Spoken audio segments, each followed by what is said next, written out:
Deux actus, cinéma et plateforme. Avatar Fire and Ash et Young Sherlock Holmes.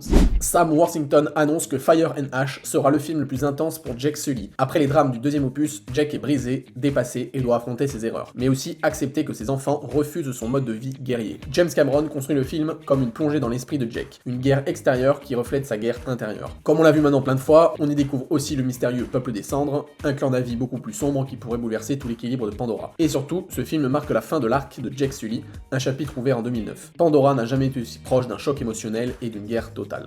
Avant de te donner la deuxième info, n'oublie pas de liker, de commenter et surtout de t'abonner, ça soutient la chaîne et ça fait plaisir.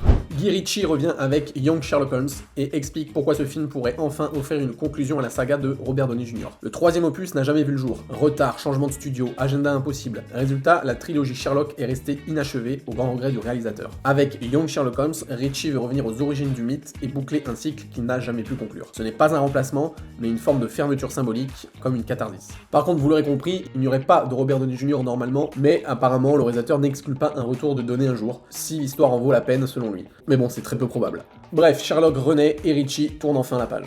Fin d'une histoire pour Sherlock, fin d'un arc pour Avatar. Dis-moi lequel tu attends le plus.